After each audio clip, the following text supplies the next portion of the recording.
By now, some persons that even contested this last election that will be sworn in any moment from now are not even qualified to contest. They should have been under the net of EFCC or ICPC.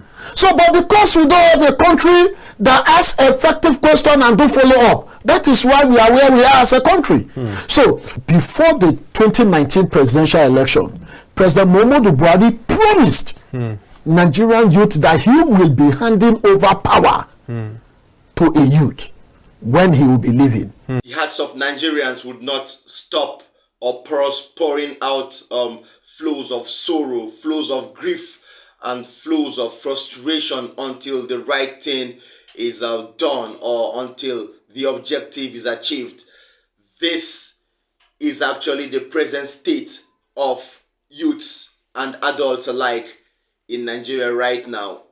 Pending or talking about the just concluded pre-hearing in the tribunal that took place yesterday on the 8th day of May 2023. My name is Angelo Himalayas and I'm here for your usual food for thought, updates on what's trending on Nation Voice Tower.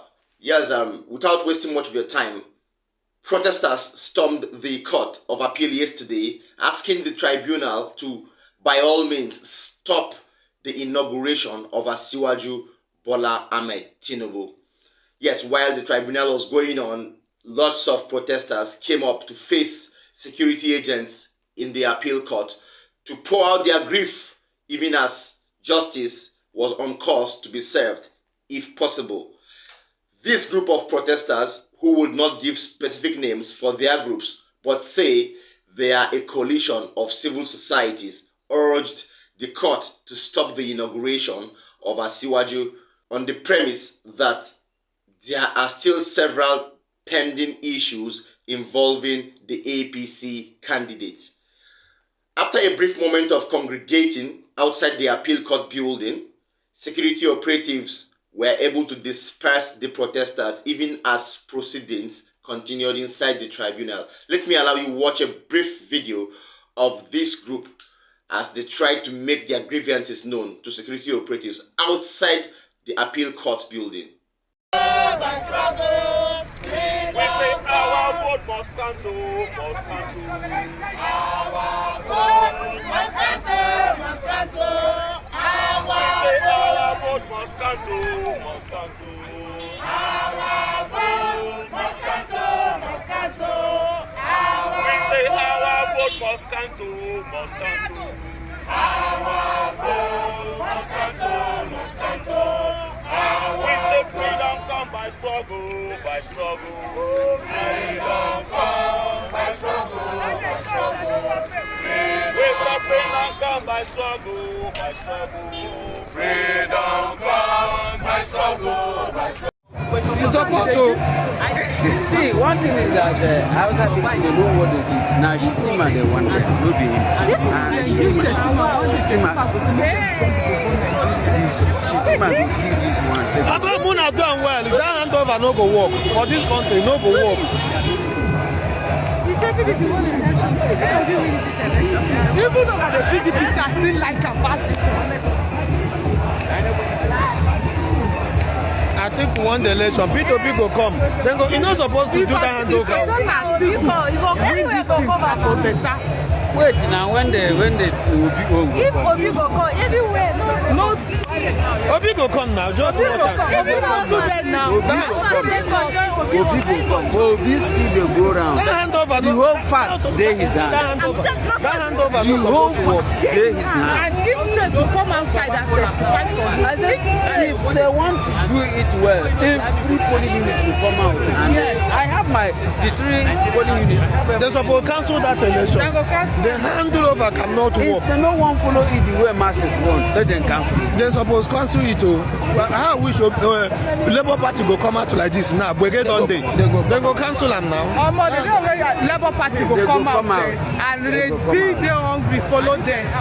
Then go over to the next update. Now, the Director General of the Coalition of Nigerian Youths on Security and Safety Affairs, CONYSA, one Mr. Ade Mario, came up on the media about the Code of Conduct Bureau's asking Asiwaju and others to declare their assets publicly before May 29th, the inauguration date. If you'll recall, the Code of Conduct Bureau published a sort of or issued a communique to all aspirants, especially those gearing to be sworn into office on 29th day of May 2023.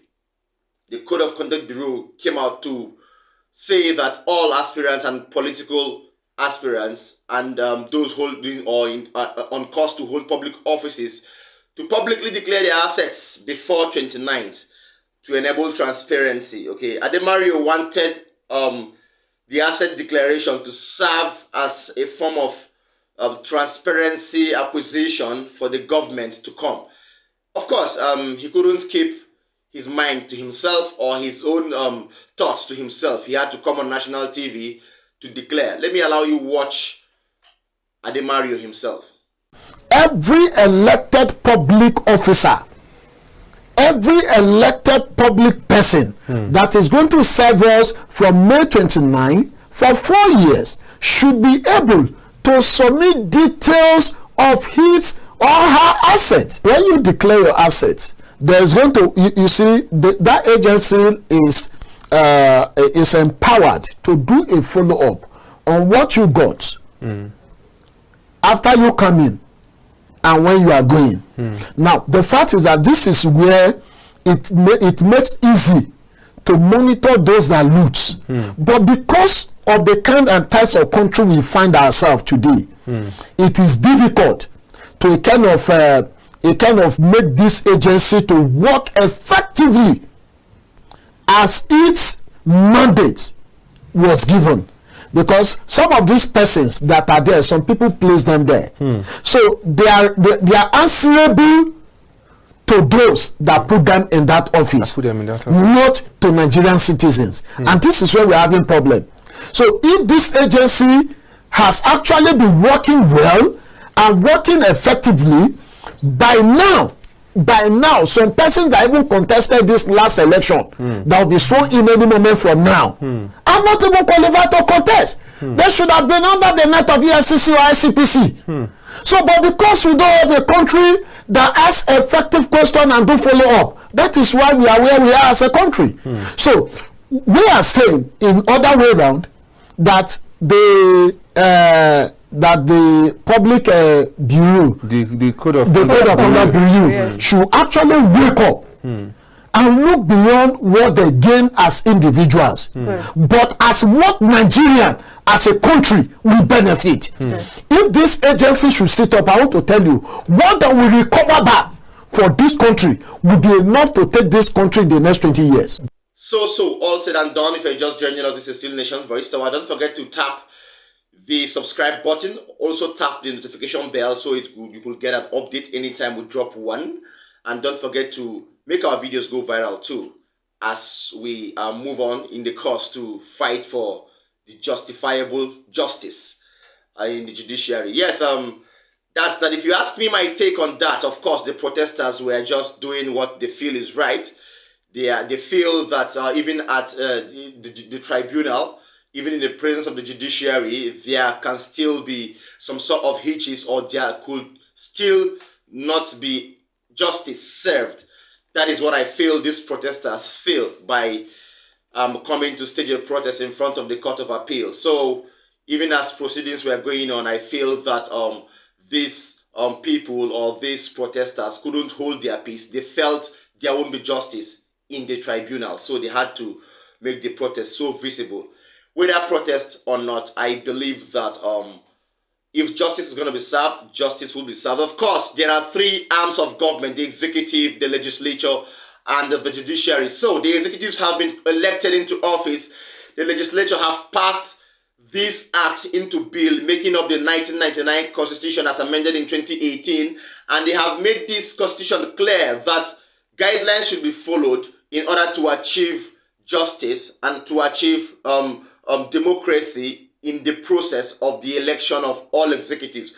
It is now left for the judiciary to enact justice as this is supposed to be done. So we'll keep our fingers crossed and our heads up to see what happens. As regards to what Ade Mario said, concerning the declaration of assets by Asiwaju and other political aspirants going into office. Of course, it's just the right thing to do, I believe, for all political office holders or public office holders to declare their assets. This could be a form of transparency, or it could foster a sort of democratic system where all people have their own say on what happens to public offices and public funds. But if you ask me, because this is Nigeria, I don't think lots of our politicians have that in mind to declare all their assets, because you would find out, especially during the time the 9th Assembly, the 8th Assembly, forgive me, led by Senator Bukola Saraki, you found out that it took almost 3 years for the Bukola Saraki set committee to be able to justify all asset declarations by public office holders. In fact, there were hitches here and there. Let's not go into details, but that is that.